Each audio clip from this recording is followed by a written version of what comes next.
కేవలం కాంట్రాక్ట్ల కోసం, కమిషన్ల కోసం, కాంట్రాక్టర్లకు రిలీజ్ చేయాల్సిన బిల్లులో 12% వాటా, 20% వాటా ఏదైతుందో ఆ వాటాల కోసం మంత్రులందరూ కూడా బహిరంగ కొట్లాడుకుంటున్నారు.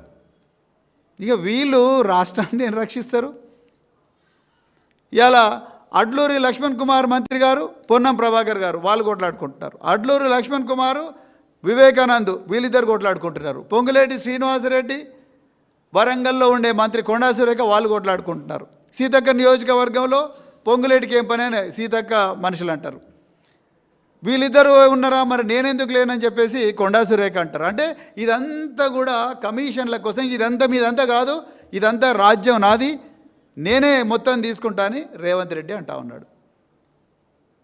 ఇలా రోహన్ రెడ్డి, ఇలా మీరు హైదరాబాదు, సైబరాబాదు, రాచకొండ కమిషనరేట్స్లో ఎవ్వరు కూడా భూమి ఓనరు సుఖంగా లేడు, ఎవ్వరు కూడా రియాల్టర్ సుఖంగా లేడు. ఎందుకంటే ఆర్ఆర్ ట్యాక్స్ అంటున్నారు.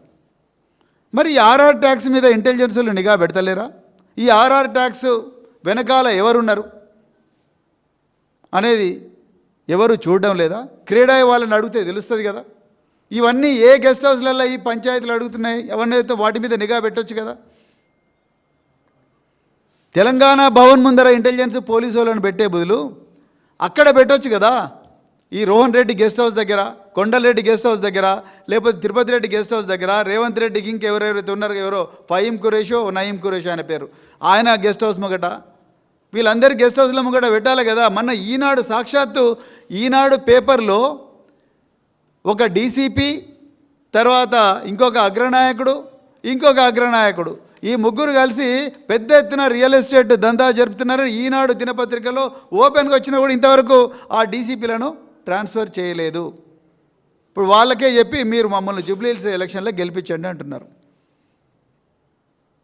ఇంత దారుణం జరుగుతూ ఉన్నది గవర్నమెంట్లో. ఒక్కరు కూడా పాలన మీద దృష్టి సారిస్తలేరు. Like, share and subscribe.